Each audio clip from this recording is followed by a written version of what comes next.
Yes, reka nongere ntangire nkwakira kandi nguha ikaze mu biganiro byanjye bya buri munsi. Amazina yanjye ni Kizigenza wihaye kandi byaje gucamo. Nongere mbashimire mwebwe mukurikirana ibiganiro byanjye umunsi ku munsi. Nshimira wowe wakoze subscribe kuko umunsi ku munsi ubasha kubona ikiganiro cyanjye cyasohotse kivuga kuri top 5 ku bintu bigiye bitandukanye mba nabahitiyemo, ariko noneho kandi by'umwihariko nkashimira benshi mugenda mutanga comment zanyu muvuga uburyo ki mwagiye mubyakira. Ni iby'agaciro kuko twebwe biduha avantage yo gukomeza kumenya uburyo ki tubakorera ibintu bigiye bitandukanye kandi biri buze kubashimisha. By'umwihariko rero uyu munsi ngiye kubaganira cyangwa se ngiye kubabwira ibintu ikintu mukunze kwita inyinya.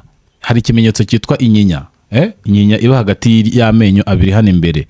Hari abakunze kugira inyinya hasi no hejuru, ariko ubundi inyinya nyayo cyangwa se yemewe ikorerwaho ubushakashatsi bari kuvuga ku bantu bafite inyinya, bavuga ko inyinya ari yo hejuru. Iyo hasi burya ntago ibarwa nk'inyinya cyangwa se ishobora kubarwa nk'inyinya. So rero uyu munsi ngiye kubabwira inyinya. Ngiye kubabwira umuntu wese ufite inyinya kariteze cyangwa se uburyo ki ari umuntu uteye mu buryo bugiye butandukanye. Muraza gusanga niba udukurikiye ufite inyinya, ibi bintu ushobora kuba ari usanzwe ubyiyiziho cyangwa se hari ukuntu nawe utajyaga usobanukirwa impamvu y'ibyo bintu, ariko uraza gusanga icyo ubushakashatsi bwo bugaragaza ku bantu bafite inyinya, uburyo imiterere yabo, uburyo biyumva, uburyo bisanta muri sosiyete muri rusange. Nyine umuntu ufite inyinya ni muntu ki, ni umuntu buteye gute, ni umuntu umeze gute, kugira ngo nawe nujye ubasha kubona umuntu ufite inyinya ukamubonaho ibyo bintu ngiye kukubwira aha ngaha bitanu, ugihita nyine umenya kukuvuga ati mu Kinyarwanda bavuga izina ry'umuntu, no uzajya uvuga ngo inyinya niyo muntu, umenye neza ko uwo muntu ari uko ateye. Niyo mpamvu rero nabahitiyemo uyu munsi kubakorera ku nyinya, kuko hari abantu benshi bagiye banyandikira mu ma message asanzwe ni box yaba kuri WhatsApp bambwira ngo ujye udukorera iki. Bamwe mu byo mwagiye muhitamo mwifuza ko mbakorera, uyu munsi nabakoreye ubucukumbuzi ku bantu bafite inyinya. None ngiye kukubwira sasa abantu bafite inyinya ni bantu bameze gute, barangwa n'ibiki, karakteri zabo ni izihe. Twihuse cyane rero kugira ngo naza kubatindira bari introduction kugira ngo noneho tujyane neza mu kiganiro. Ariko bibaye byiza bikaba iby'akarusho ni uko wabakoze subscribe. Iyo wakoze subscribe biranyorohera cyane ko n'undi munsi uzakenera kugira ikiganiro ukenera cyangwa se wifuza kumenya cyangwa se cyasohotse, bitazagusaba kubanza mbega kujya gusacinga channel yanjye. Oya, ahubwo buri gihe uko ikiganiro gisohotse uhita ubona notification. Twihuse cyane rero kugira ngo ntaza kubatindira, ndabiza amatsiko arabishe. Reka nze nkubwire ikintu cya mbere kiranga umuntu ufite inyinya. Umuntu ufite inyinya ameze ate? Nawe niba ubifite ba hafi none nkubwire ikintu cya mbere kikuranga. Ikintu cya mbere kiranga umuntu ufite inyinya, biyumva nk'abantu Imana yaremye bidasanzwe. Umva reka nkubwire, abantu bafite inyinya bo muri bo ubwabo baba bumva ari abantu badasanzwe, noneho bigendanye cyane n'ubwiza. Hari abantu bazi ko inyinya ari kriteriya ituma umuntu bamudefinisa ko ari mwiza, cyangwa se hari ahantu ushobora kujya abantu bakabigukundira kwa kufite inyinya. Hari n'abakunze kubigaragaza kanabirata mu buryo budasanzwe, nabyo ndibuze kugenda mbigarukaho.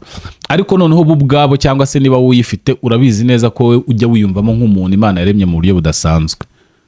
Ariko mukibagirwa ko hari indi mico y'ahandi nko mu bindi bihugu itemera inyinya. Bo bafata inyinya nk'icyasha cyangwa se nko kuba bavuga ngo ni amarembo, ngo ngatanga icyuho ku mwanzi mu gihe icyo ari cyo cyose yaba kwifuzaho ikibi. Aho ni nko muri Ethiopia. Ako wenda uyu munsi sinaje gucangura imico, ariko ngende kuvuga ku bantu no badukurikiye bifite inyinya nka hano, especially hano mu Rwanda iwacu. Abantu benshi bafite inyinya biyumva nk'abantu badasanzwe, biyumva nk'abantu Imana nyine bararemye ikabaha ubwiza mu bundi buryo budasanzwe. Ibaze ko nawe udukurikiye niba ufite inyinya hari ukuntu wajyaga wiyumva gutyo.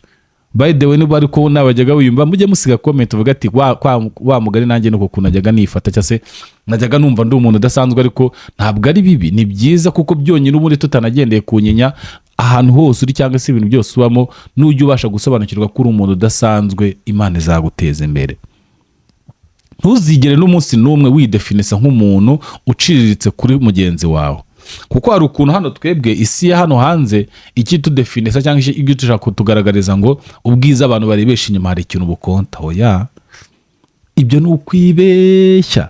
Niyo mpamvu Abanyarwanda bajya bakoresha umugani ngo abeza bapfa ubusa. Iyo bakubeshya cyangwa ukibeshya kuri mwiza mu buryo bugaragarira amaso inyuma, birangira ubwo bwiza buriho buragupfira ubusa kuko hari igihe utamenya kubujera. Hari n'igihe abantu bakutakagiza bakazagukuramo akazi, bakazaguca amazi, bikarangira ubaye imbwa kandi wajyaga ubona uri umuntu mwiza. Mu gihe babandi muba mushaka kuvuga ngo bo ntabwo ari beza, cyangwa se ukavuga ngo uyu muntu ntagashamaje, reka nkoresha iryo jambo, ugasanga ahubwo umuntu uri kwisanta mu buzima bwa buri munsi ari we ushobora kukugirira akamaro, kuko we ntafite byinshi bimurangarira. Rero mu gihe cyose widefinisa ko nawe ubwawe uri mwiza, nawe ubwawe ufite ubwiza bukuranga, uzatera imbere. Ariko kuba wiyumva ko uri umuntu waremwe n'Imana mu buryo budasanzwe kuko ufite inyinya, nta kibazo rwose byakagombye gutwara abantu cyangwa se wowe. Nibyo pe, iyo ni karite nziza, kuko n'ubundi ntuzigire n'umunsi n'umwe wowe ubwawe muntu nkurikiye wiyumva ko uri umuntu usanzwe. Iteka ujye wumva ko hari impamvu waremwe, wumve ko hari impamvu uri mwiza tu, bizatuma n'iterambere ry'ibyo ukora cyangwa ibyo uteganya kugeraho rikurushaho kuzamuka, kuko uri kwiyumva cyangwa uri kwiha icyizere cyiza. Ariko none reka ngaruke ku nyinya kugira ngo ntaza gutandukira abantu bakaza kwibaza impamvu ndiho ndasobanura ibidahuriye n'inyinya. Nuko gusa nagira ngo mwumvishe ko niba ufite inyinya ukajya wiyumva nk'umuntu udasanzwe Imana yaremye mu buryo budasanzwe, nibyo uri umuntu udasanzwe nyine. Nawe udafite inyinya nyine nawe kandi uri umuntu udasanzwe, kuko Imana kuba yarakuremye ukaba umeze uko nawe uri umuntu wa danje. Ariko especially ku muntu ufite inyinya, we arabigendera, arabyiyumva nyine, ni muri ubwo buryo tu. Icyo ni ikintu cya mbere gituma abantu bafite inyinya biyumva nk'abantu Imana yaremye mu buryo budasanzwe. Reka noneho nkubwire ikintu cya kabiri. Ikintu cya kabiri kibaranga, barayitaka cyane kuko bumva ko ari ingingo ibarengera kuba wamukunda. Inyinya abantu bayifite, Mana y'isi n'ijuru ndabizi uradukurikiye, ntabwo nshobora kubura abantu bazareba ikiganiro bafite inyinya. Iteka murayigendera, muhora museka. Iyo uri ahantu bari gutera nk'igiparusha, ewana uranaseka ugatembagara, abantu bagashobora kugira ngo hari uri guseka watembagaye kubera ibintu biri kugusetsa, ariko wowe ufitemo na karite yo gutuma none useka, kuko abantu bari buze kubona ko unaseka neza. Kubera iki? Ufite inyinya. Kubera ko uri siri neza ko aho hantu hashobora kuza kuvamo abantu bagira tension yawe bakumva baragukunze. Kubera iki? Ni kimwe mu kirwanisho ukunda gukoresha kugira ngo abantu bagukunde. Nimuzagire mubona abantu bakunda guseka cyane, especially ku bakobwa. Burya abagabo bo bafite inyinya ntabwo ibyo bikunze kubaranga, ariko abakobwa ahantu hose ari, iyo afite inyinya bro ntabwo yapfa kubumba umuntu. Niyo hari muri kuganira story zasekeje, amaking ashobora ko basi niyo atabumba umunwa ari buze gusigaza inyinya mukayibona, kuko bo bayikoresha nk'intwaro ishobora kubagaragaza ko wahindukira ukamukunda cyangwa ukamudraga. Ibaze ko udukurikiye rero ujye ukunda kugera ahantu gaseka, ukunda ngo kurangwa no guseka, noneho n'abantu bakakubwira shaka ariko ushaka kugwa neza, ngo uzi ko ukunda guhora wisekera. Hoye, ntabwo guhora aseka ari uko gusa uhora aseka ngo ukagwa neza, nako kantu kamurimo ko guhora ayigaragaza, ahora atuma hari impamvu yakwentimida abantu bakamukunda. Kubera iki? Afite inyinya. Rero niba wajya gukunda kubona mugenzi wawe cyangwa umushuti wawe afite inyinya agahora aseka ameze gute, jya umenya ko harimo nako gakwe, hari akantu runaka agomba gushyiramo bigatuma mubona ko ahora aseka. Ubwo nawe amabanga yawe ndayamenye nyine. Abantu bajya bakunda kubona wishima useka, ntibamenye impamvu, ariko wowe urabizi muri wowe ukunda kubigaragaza cyangwa ukunda guhora useka gutyo mu rwego kugira ngo wumve utuma abantu bari buze kuba atire, bari buze kukugiraho tension yo kubona ukuntu ufite inyinya wenda unaseka neza. Icyo rero kikaba ari ikintu cya kabiri kiranga umuntu ufite inyinya. Umuntu ufite iki? Inyinya. Nkuko muri kugenda mubibona ku gishushanyo mbana bashyiriyeho, inyinya niyo hejuru, iyo hasi ntabwo yitwa inyinya. Nawe nzayibasobanurira ukuntu yitwa. Kwa kundi ubona hejuru hari inyinya no hasi hari inoze, iyo hasi yo ntabwo yitwa inyinya, aba ariyo hejuru. Twakomeje kangere ku kintu cya gatatu kizakubwira cyangwa se kizatuma umenya umuntu ufite inyinya uburyo yiyumva. Bazwiho kugwa neza no gusabana. Ariko ibi bintu ninjya mbivuga, mujye mumbabarira ntimukajye mufata ibintu 100%, kugira ngo ejo utazabuze nk'umuntu ufite inyinya cyangwa se waguhemukiye cyangwa wakugiriye nabi ngo uvuge ngo uyu muntu yambwiye ibintu arabeshya. Hoya, iyo ubushakashatsi buvuze ngo bazwiho, nuko bazwi ariko ntago ari 100%, kuko nta byera ngo de, niko umunyarwanda yavuze, murabizi, nta byera ngo de, nta muntu utagira inenge, nta n'umuntu utagira defu. Kuba bazwiho ibintu nk'ibyo ntibinakuraho ko ashobora kuvamo umwe agatukisha benshi. Bimwe mu kinyarwanda bavuga ngo abumwe agatukisha benshi. Utazaba rero hari umuntu uzenda ugira amahane cyangwa uhemuka ngo uhita ubihuza n'ikiganiro wumve ko ndiho ndakubeshya. Oya, ariko ubundi mu buzima busanzwe bazwiho kugira neza no gusabana.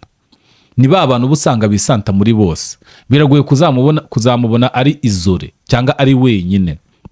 Akunze kuba hafite inshuti, akunze kubaho yagira nk'iminsi mikuru ukabona iwabo mu rugo haje abantu benshi, ukabona ahantu yakoreye fete haje abantu benshi.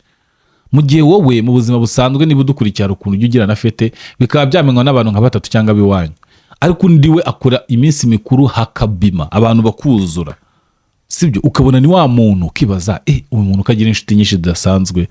Niba rero ufite inyinya ukaba ubona abantu benshi mukunda guhuza, yaba ku ishuri se yaba ku kazi no muri societe mu buzima busanzwe, ku ma social media yadukoresha, ugasanga umuntu arakurikirwa cyane, ni umuntu ufite followers cyane, ntabwo ari uko gusura igikundiro ugaragara mu buryo budasanzwe, ahubwo wowe ufite indi ngingo ikurengera ituma, kandi ako kantu impamvu iyo ngingo ikurengera, hita wibuka akantu nabanje ka kabiri navuze, ayikoresha nk'impamvu ituma abantu bamukunda. None usanga rero n'ahantu hose yisanze, yaba muri societe, kuri social media, kakana akunda kukarata, akunda gufata video call cyangwa iki, afasha umutwe wonyine kugira ngo navuga muze kwibanda mu maso he, muze kwibanda ku munwa we. None yaturufe yo gukoresha yanyinya yikoreshe bitume benshi bamugirira urukundo, bamwiyumvamo. Kuba uzasanga benshi bafite followers benshi, afite abantu bamukurikira, afite ukuntu abantu bamwiyumvamo, ntabwo ari uko gusa wowe udafite benshi ari ubuswa cyangwa se ari uko utazi gukora, hoya, ahubwo afite indwanisho, afite ikindi kintu akunda gukoresha nk'intwaro kugira ngo abantu bamukunde. Niyo mpamvu uzasanga rero agwa neza, agerageza gushaka kubanira abantu neza no kugira inshuti cyane, bigatuma rero agwiza abantu. Kandi bavuga mu Kinyarwanda cyiza ko ubukire bwa mbere ari abantu, kuko umuntu aguhaye amafaranga akakwambura abana, amafaranga wayakoresha igeze, wayarya ukayamara uri umwe. Ariko umuntu aguhaye amafaranga make akaguha abantu benshi, ba bantu bakungura ubushobozi bwo kubona amafaranga menshi, none ukaba ufite amafaranga, ufite n'abantu. Ibaze rero niba ufite inyinya ukaba ufite n'abantu, ukaba ufite n'amafaranga, urumva watoye utunamye, niko mu Kinyarwanda bavuga. Ikintu cya gatatu rero kikuranga cyangwa se kiranga umuntu ufite inyinya, niba ufite n'umuntu mukundana cyangwa se muri kudragana afite inyinya, tuvuga ari umukobwa uri umuhungu, uwo muntu nushaka umufate neza kuko agira ubugwa neza muri we kandi azi gusabana. Ejo hatazagira umuntu ukubwira ngo uriya mukobwa ngakunda abahungu, ngahora mu bahungu, reka. Agira kiriteri ituma buri muntu wese amwiyumvamo. None wowe byahura nawe rero uko mwakundanye, bigatuma nawe aguza n'izindi nshuti nyinshi cyane zishobora no kukugirira akamaro. Nta mutima mubi burya yigirira, ni umuntu nyine ugwa neza to. Ijambo kugwa neza mu Kinyarwanda ni wa muntu utagira haraka mu buzima, ahora ari umuntu uri pose, ushobora kukugeza ku kintu kidasanzwe bitewe n'ibiki n'uburyo ki nawe umubanira. Icyo rero ni ikintu cya gatatu kiranga umuntu ufite inyinya. Niba nawe ufite inyinya, ibi bintu ndi kuvuga ugasanga wari ubyizeho, you are very good, you are very talented, reka mbyite gutyo, kuko nayo ni impano kubasha gusobanukirwa icyo uri cyo, ukabasha no kukiexpose mu bantu bakakigukundira. Reka nihute rongere ku kintu cya kane kimuranga. Iyo agukunze ukamubabaza araremba. Sritopre, iyo agukunze ntabwo ari 100%. Mujye mumbabara ibiganiro nkora, nimukajye mufata ibintu ngo muhitamo bigira 100%. Noneho nubiri gukora iki kiganiro w'ibyo bintu utabiziho cyangwa se hari umuntu uzi bitandukanye no kumuzi ngo wumve ko ibi bintu ari amabeshyo, hoya, nta bintu bishobora kuba 100% tu. Uvuge ngo umuntu wese ufite inyinya ngo ibyo umuntu yavuze 100% ni kaba meza, hoya. Hari igihe haba especially, hari igihe haba ikindi kintu gitandukanye ku bantu batandukanye. Ariko ubushakashatsi bwo bugaragaza ko nibura nka 95% y'abantu bafite inyinya, urumva, iyo yagukunze, nabanje kubabwira ngo inyinya ye akenshi ayikoresha nk'intwaro yo kugira ngo abantu bamukunde. Akenshi bigaragara, ubwo rero bisobanura ko abantu akenshi ubundi baramukunda, baramutereta, baba bashaka kugira ngo bamugire inshuti. None ibaze ko hari igihe akugirira crush ari we, none icyo gihe aba yiyambuye ko afite ikintu cyakagombye gutuma umukunda, ahubwo we urukundo rukamuganza, bikarangira ahubwo ahindukiye akaza akaba ari wowe akwikundira. Noneho rero bibaye byiza nagukunda bitakurimo, uzahita umuhakanira bigitangira kugira ngo ahita bistopa, ntabashe kwiransa ngo agere kure. Ariko nagerageza kugukunda ukahita nawe ubijyamo, uzaba umuhaye impamvu ziki zo kugukunda akakwimariramo, kuko nanone ngo bagira urukundo rutabaho, bagira gukunda biri deep. noneho rero ngo iyo yagukunze ukamubabaza araremba, bivuze ngo urukundo rwe kuri wowe iyo ugerageje kuridisappointinga cyangwa se kumubabazaho sometime akantu gato, we ntabwo abasha kuvuga ngo ntabirenze mana, ngo ntabirenze kuba umuntu anyanze, oya, ahubwo we biranamurwaza, ashobora no kuguma mu rugo akananirwa no kuva no kurya bikamunanira mana, akagutakambira avuga ati wambabare basukanku, wambabare kuko tugakomeza tugakundana. Ntabwo rero wowe niba bijya binakubaho ufite inyinya nkurikiye, ntuzagire ngo nuko uri umuntu ugira urukundo ruhora rugupushinga, hoya, ahubwo nako gakiriteri ufite kitwa inyinya, nako ubushakashatsi bugaragaza ko wowe urakunda ukaba nk'umusazi. Niyo mpamvu iyo umuntu agerageje kukwanga birakubabaza, kubera iki? Wiyiziho muri kuri w'igikundiro, wiyiziho ko none bibaze ko nk'uwo muntu akwanga ukababara, hari abantu barenga nk'icumi bagutereta warabanza, ukaba uzi ko hari undi muntu mana ugukunda wagusariye, ahora yumva niwe wamuha amahirwe ko umuntu avugana kuri telefone yaba atuje, ariko wowe ntabwo umwiyumvamo. None uwo wiyumvishijemo akakwanga, wowe uranaremba. Urumva ukuntu iyi si ari magirira, ntiwamenya mana, wanze abantu nawe barakwanzura babaye. Ariko niba bijya bikunda kuko wari ukumva urababaye kubera ko umuntu yakwanze, nyine nuko uteye, kuba utabasha kubyara, kuba abagenzi babaza akakubwira ngo ariko mana, ngo umuntu ngarakwanga ngo ugata umutwe, ngo ibyo bintu ngo sinshobora twabiciyemo ngo twega, ngo ibyo ntabwo ari ibintu birenze. Wowe uri kumubwira ngo ntabwo ari ibintu birenze, ntabwo wowe uri nka we. We ari n'igihe nawe aba yumva ko bitarenze, ariko umutima, umubiri we ntabwo ubyakira, aho umubiri urushaho kumubabaza, urushaho kumwibutsa ko kuri umuntu yamwanze, wagira ngo yabigizemo uruhare. Rero ako kari akantu ka kane, iyo uwo muntu wamwanze arababara bikanamutera kuba yaremba. Niba bijya bikuba wari ufite inyinya cyangwa se uzi umuntu ufite inyinya bijya bibaho muri ubwo buryo, ukaba wumva ibintu bine maze kuvuga, hari ukuntu ujya ubimubonaho, ntuzamurenganye. Ntabwo ari umunyantege nke, ntabwo ari uko atazi kwakira situation runaka agezemo, ahubwo we niko umubiri we cyangwa se niko kamere ye imutegeka iyo aguye muri situation nk'iyo ngiyo.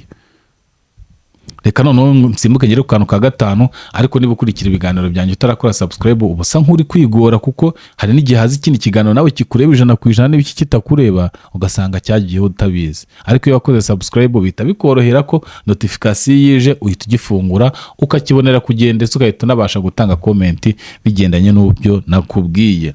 Reka rero nsimbuke ngere ku kantu ka gatanu nsoza na part 1. Iyi ni part 1, nzabagezaho na part 2 yabyo. Akantu ka gatanu nuko bakunze kugira utunwa duto. Karasekeje. Aka nanjye ndi kugasoma ndahise bintera gutuma numva nsetse. Nkibaza ukuntu ubushakashatsi bugaragaza ko abantu bakunze kugira inyinya bagira utunwa duto. Ariko ntutwumve nk'udutonya cyane, hoya, nyine ntago bagira.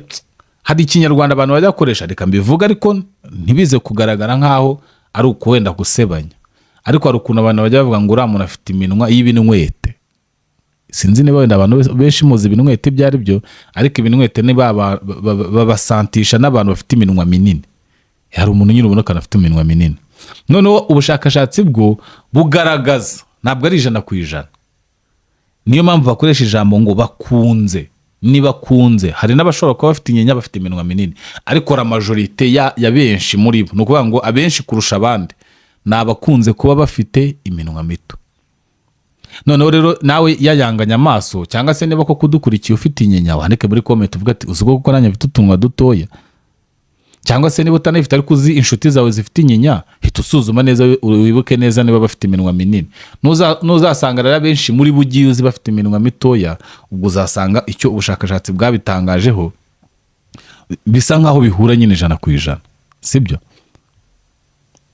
Kuba ari ufite utunwa dutoya niba udukurikiye ntibigutera ipfunwe cyangwa bigusetse, nyine nikuteye kandi niko ubushakashatsi bwo. Nuvuga ngo iyo bari kugerageza gukora ubucukumbuzi mu buryo bugiye butandukanye ahantu henshi hatandukanye, bareba ibiri majorite, ntago bareba ibiri minorite. Bareba majorite bakahita basanga mu majorite yabyo, cyangwa se abantu bafite inyinya kenshi baba bafite utunwa dutoya. Niba rero nawe ufite utunwa duto cyangwa ari uza udafite, ubwo nyine biramacingana n'iki n'inyinya ye. Ni wibuke rero gukora subscribe kugira ngo bijye bigufasha umunsi ku munsi. Kandi ikindi, ukeneye kutwandikira, kuduhamagara no kutubwira, nimero mba nazishyizeho kuri YouTube no kuri WhatsApp, wanyandikira ukambwira icyifuzo cyangwa se ikintu runaka nazakubwiraho, nabyo biba byoroshye. Icyo nsabwa no gukora ubushakashatsi nkabikubwira. Duhuriye muri part 2 rero nkubwire n'ibindi bintu bitanu. Ciao ciao.